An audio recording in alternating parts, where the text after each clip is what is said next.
The swarm. I like swarms. Swarms are cool. I started with a swarm so many years ago, and there's several things I like about collecting swarms. First of all, they're free. Okay, you're going to spend upwards of $80 for a package of bees. Second of all, you have survivor stock. These bees have already made it through at least a full season, have been able to pack a hive so full that they've decided to swarm and spread their genome. So something about this swarm of bees has made them able to get through all the things that are pestering our bees. And again, it's those 4 Ps. You know, parasites, pathogens, pesticides, and other pests. Okay? So you go out, you find, somebody calls you, says, you're the beekeeper, come get my swarm of bees. Okay? So you go out there, you've got this big ball of bees hanging on a branch. Hopefully it's a low branch. Don't go climbing up in a tree to collect a swarm. Let them go. I have fallen off of more than my fair share of ladders in my beekeeping career. I just won't do it anymore. I'm lucky, I'm fat, and I bounce. But folks, you can hurt yourself. So if they're 30 feet in the air, let them go. Go after the low-hanging fruit. Somebody calls you, I've got a swarm, it's on my rhododendron, it's on my rose, come and get it. You're going to find them out there, and a good swarm is going to be about the size of a basketball. I like this bucket. It works really well for me. It is designed as a swarm trap, but I use it as a swarm collector. You take this bucket, you plug up the hole in the bottom, all right? Hold it underneath that ball of bees, and grab the branch, shake it up and down. They'll all just drop into the bucket. Put your lid on. How do you know if you got the queen? Crack the lid. If you got the queen, any loose bees in there that you left behind are going to pile into the bucket. They want to be with the queen. If they're leaving the bucket, you miss the queen. You might be able to follow them and try to collect them again, but find another swarm. Don't sweat it. You're not going to catch every swarm. But if they're piling in here, good news, you've got your queen. Close up your bucket. Now take it back to your apiary. Now, if you don't have the queen, will these not go into your own apiary? They won't hang around. They won't. They have a specific queen they want to be with. Yeah, they're just not going to stick around. Occasionally, you know, if I get a bucket of bees with no queen, I will try to introduce them to an existing hive and try to bump up its numbers. You have to do that very carefully so that they don't battle each other out. And there's a couple of methods to use to do that, but that's a bit more advanced for this class. Once you get out to your apiary, folks, you're going to carefully lift off the lid of this bucket. They're available at Mann Lake and a number of other beekeeping supply outfits. Carefully just lift off the lid, and that swarm of bees is now just going to be hanging right here in a big ball. You're going to move that, make some room in your apiary by pulling a few frames, move this over the top of the apiary, and again, it's just one sharp up and down motion. All those bees are going to drop into your apiary, cover up your apiary, you're ready to go. Feed if you've got empty frames, but if you've got drawn combs, let's say it's your second year of beekeeping, don't even bother. They're ready to go to work. So, any residual bees in here, put this whole thing out in front of your beehive, and any bees that are left will find their way to the queen. Don't sweat not getting every single bee into the hive. You're ready to go. Finally, you can buy a nuke. Nukes are more expensive than packaged bees. It's basically a mini beehive. Inside of here is a fully contained beehive, frames and all. Okay? And it should have on the outside frames of honey and pollen, and on the inside brood and queen and everything you need to start your beehive. Take it out, put it on top of your apiary for about a week. This allows the bees time to orient to where home is. Okay? Once they figure that out, you're going to go into your apiary, remove some frames from the middle. Basically 5 or 6, I would recommend if you have 5 frames in here, remove 6 frames from in here. Alright, make some room. Now take the the frames, take the two, put them in back into the hive in the same order as they come out of here. So these two outside frames, remove them first. Well, yeah, those should be full of honey and pollen. Put them to the outside, and then try and lift these center frames as a unit and put them right in the middle, in the same order they came out of the box in. Close everything up, and you're away you go. So, yeah. Oh, when you say leave that on top for a week, are the workers coming out Yeah, and you exploring? bet. Oh, okay. They're gonna, it's a fully contained mini beehive. These things are great, so that's their entrance. So now you've got these bees in there, close it up, you should be ready to go. This is gonna set you back 150, 175 bucks. A lot of people like to go this way. That package is probably half that, but I tend to have much more success with swarms, number one. Second, with nukes, and three is packages. I don't have poor success with packages, but I find they're not as hardy.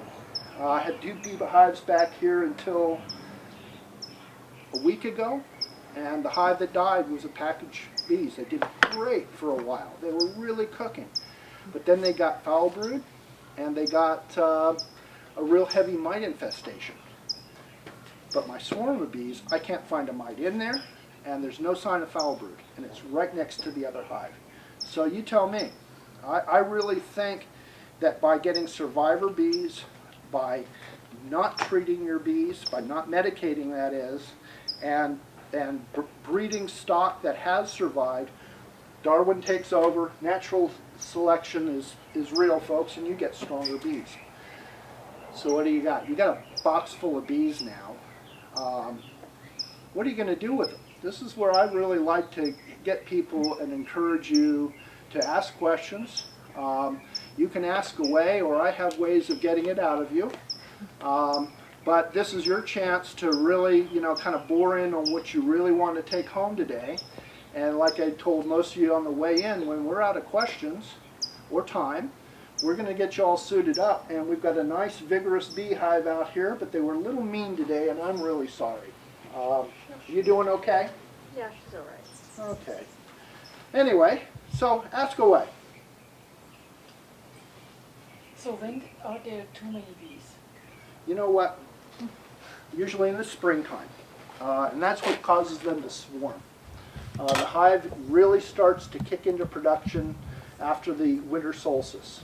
By about March or April, that hive is so full of bees that the bees pretty much are signaled to produce a new queen and split in half. They produce a new queen by selecting a larva that's less than 3 days old.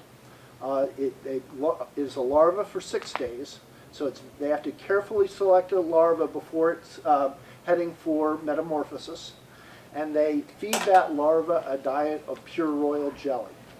And by diet alone, that larva will turn into a queen. She is genetically identical to every other worker bee in the hive. The only difference is her diet. So what do you do then? Do you have just another new home next to it so that could Sometimes, move, or- what I do when my bees are getting ready to swarm, I'll split them, and that's one way of controlling swarms. The other thing I will do is I'll take this. Now, how do you split them when you only have one queen? Well, that's a really good question. What you do is you split them into 2 hives. One hive's going to have the queen. The other hive won't have a queen. The one that doesn't have the queen knows it right away, and they will go right to work producing a new queen. That's called a walk-away split. All right, so they'll do all the work on their own. The risk is that once they produce a new queen, there's so many perils out there while she's on her mating flight as a virgin queen, which happens in the first 2 weeks of her life, that she could be eaten by a bird, she could get injured, she could wander into the wrong hive and be killed. So that the success rate, my statistics are about 50-50. About 50% of the hives will take. The other 50% of the hives don't, and I'll recombine them. The other way to do it is actually, once you've made your split, you need to pay careful attention to where the queen isn't. And the hive without the queen, you introduce a new queen. Give them about 3 days to figure out they're queenless. And so order your queen when you do your split. She comes in about 3 or 4 days. Install a new queen, and that way you ensure the genetics of the hive. We don't have any bad genetics around here. And when I talk about bad genetics, I'm talking about Africanized bees. Despite our incident earlier, these bees are really very gentle. It's very rare that somebody gets stung. I can often work them without a veil or gloves, and it's rare that I get stung. And even when I do, I barely notice. Other people are different, as we talked earlier, but that is not a walk away split, and that's probably the better way to go. But realistically, if they do it on their own, they've produced a brand new queen, and once the virgin queen hatches, the old queen will leave with about half the hive. She goes off, she makes a swarm, and then the hive with the new queen, she takes the first 2 weeks of her life to mate. She mates, I don't know, anywhere between 15 and 20 times, so she's really quite a floozy. And this is in the first 2 weeks of her life. All right? Once she's mated for life. She stores the semen in a special organ inside of her abdomen. It's called the spermatheca. And from there on, all she does is she is an egg-laying factory. And that's all she really does. Other than regulate the hive through her pheromones, she's laying about an egg every 3 seconds. And she can lay a fertile egg, which will produce a female bee. Always, XY chromosome. Or she can lay an infertile egg, which will actually develop into a male bee, 2X chromosomes. All right? And here's the amazing thing. Think about it, folks. You have a chicken. Chicken has not enjoyed the services of a rooster. She can still lay an egg. That egg is just an egg. This is one of the few cases in the animal kingdom of true parthenogenesis, or virgin birth. You have an infertile egg that will hatch into a larva. That larva will develop into a pupa. That pupa will emerge as an adult bee.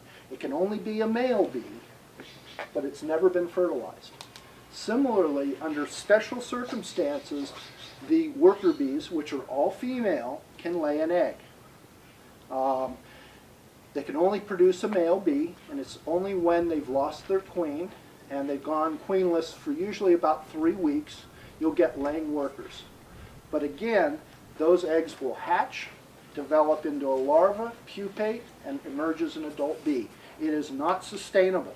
One of the things you'll look at your beehive is if they're throwing a lot of drones, that's usually a sign that you either have a queen that is non-fertile or you have laying workers.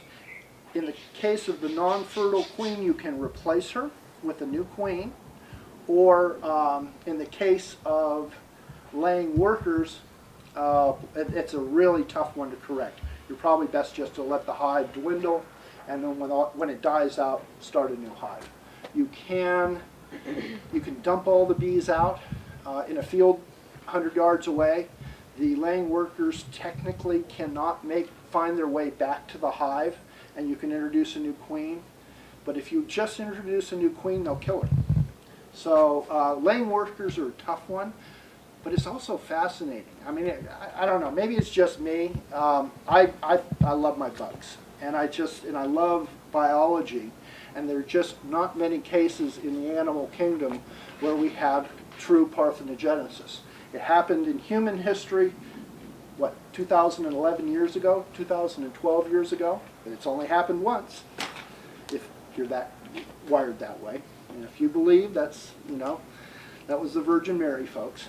So it's really pretty interesting. These are really cool bugs, or at least they are to me, and I love what I do, and I think you will too. I mean, you really think about it, it's a wonderful hobby. You get to hang out with your bees. it's rare that somebody gets stung. I like to hang out in front of my beehive and watch them come and go and have a glass of wine, and you will be able to tell within about 3 years of becoming a beekeeper more about what's happening inside of your beehive by looking at the outside. Because you'll see pollen going in, that's almost a sure sign that you have a queen. You can smell it, you can smell the honey. If you get a sour smell, you've probably got a pathogen at work. You can hear them. If they're really loud, if the sound of your hive has gone up several decibels, you've probably lost your queen very recently. The bees aren't really foraging and they're just kind of demoralized. It's a sure sign of a lost queen. But if you're looking at the entrance to the hive, and we'll go over this in a little bit when we go inside the hive, if you can't count the number of bees coming and going, if it smells like honey, if it sounds right, if it feels right, and everything connects, and it connects up here and it does connect in here, folks, you know, things are all right. So you don't have to do a lot of inspections. I don't. I go to my apiaries and they're all over the county, and I will spend most of my time looking at the entrance, and I usually don't go inside of my apiaries, yes, unless I think there's something wrong. And by then, oftentimes it's too late. A lot of times I'll catch it, replace the queen, but quite honestly, if I have an infestation of mites or I have a pathogen at work, I'm much more inclined not to medicate. There's a big problem with medicating your bees, and here it is. If your bees get mites, what we're finding is that when we medicate our bees, the medications themselves create super mites. You don't kill every mite in a hive. And the 1 or 2 that survive, and this is natural selection at work again, the 1 or 2 mites that survive go on to propagate and produce stronger mites that are resistant to whatever it is you treated with. So as a small-scale beekeeper, I'm not in the commercial side, I tend not to medicate my bees except under very unusual circumstances. And if I do, I'm going to use an organic product, or I'll use methods such as this frame, which is this is called the Randy Oliver frame for, you got away from me, folks. Here it is. I'll use a frame like this. This helps control mites. The screen bottom board helps control mites. You'll never get rid of every one of them. I'll use powdered sugar. I'll use some organic acids if I need to. Those acids would be naturally occurring in your food and in your honey anyway, but I'm not inclined to use chemical treatments. Realistically, it's been proven over and over again that you just get stronger mites. You're not doing, in the long run, you're not doing your bees any favors. So if you've got 1 or 2 hives, and I recommend 2, and one dies, don't sweat it. Take the one that survived and split it in the springtime, or go get yourself a swarm. You know, you're just hobbyists. You may make other decisions. God forbid you try to become a commercial beekeeper. Be careful what you wish for, folks. It's hard work, it's heartbreaking work, and there are easier ways to make money. But it is a labor of love. So, like winemaking, you know, if you love what you do, if you're like me, and this is something you really enjoy, and money isn't everything to you, go ahead and become a commercial beekeeper. But don't have dreams about getting rich keeping bees. It won't happen. Question? The workers are the ones who build all of the honeycomb, and Correct. then the drones go out and collect the pollen? No. Oh, what are the drones? The drones are only there, they mate with the queen. Oh. That is their only purpose inside the hive. They are otherwise useless. They deplete resources. They hang around the hive, drinking meat and watching sports on television. Thanks, honey. She says there's a lot of similarity between me and the drones. I consider myself lucky because out here, at this time of the year, in the fall, all the worker bees will remove the drones. You can watch them dragging the drones out of the hive. You probably will not see a drone in the hive today because they've all been thrown out and they just die. It's pretty brutal. They'll carry them away. They'll bite their legs off, their wings off. They'll glue them to the side of the hive with propolis. Reminds me of my dear sisters. That was a joke, folks. But seriously, it's pretty brutal. They just toss them out, and then they start producing drones in the spring again. Yeah, How big do you recognize the drones? I'll show you. They're bigger. The bigger? This, Smaller? here, this is a really good chart. And I actually recommend this for anybody who wants to be a beekeeper because it shows the morphology of the bee, the life cycle of the bee. This is the queen. She's longer. She's very slender. She's beautiful. This is the worker bee. She's also female, but she's quite a bit smaller. A little rounder abdomen. Wings go all the way to the back of the abdomen. The queen has shorter wings. She's not a good flyer, but she mates in flight. She does not mate in the hive. She goes on a mating flight. And then this is the drone. The drone has big buggy eyes, a round hairy abdomen, and no stinger. My wife says, it looks just like you, honey. So there's differences in the morphology. I've actually got a drone right here. So the bees that we see flying around right now, They're all those workers. are all workers. All workers. This is Elizabeth. If anybody's allergic to bees, let me know. I'll throw her inside. She's really quite friendly. Yeah, she's recently lost her brother, so she's been very friendly lately. Her brother was really a cool cat. When did you folks meet Conrad on your way in? He's actually my boss. He runs Round Rock Honey. Kind of big guy. He showed up. When he first came out to interview with me, her brother, which was an orange striped tabby, was following us around. And we were in looking at the beehive from inside the living room. And Tiger snuck up behind him and did what he does to a lot of people. He jumps on your shoulder. He loves to ride on your shoulder. And Conrad's a big guy, he's like me, so it was like the perfect shoulder to jump onto. Conrad just about went through the skylight. Fortunately, he was a cat lover, and unfortunately, Tiger got cancer recently, and I had to put him down. It's very sad. I'm a cat fan, and this is Tiger's sister. They were litter mates. They were both actually. We got them with their eyes closed, and so they're hand raised. So you're going to find her very social.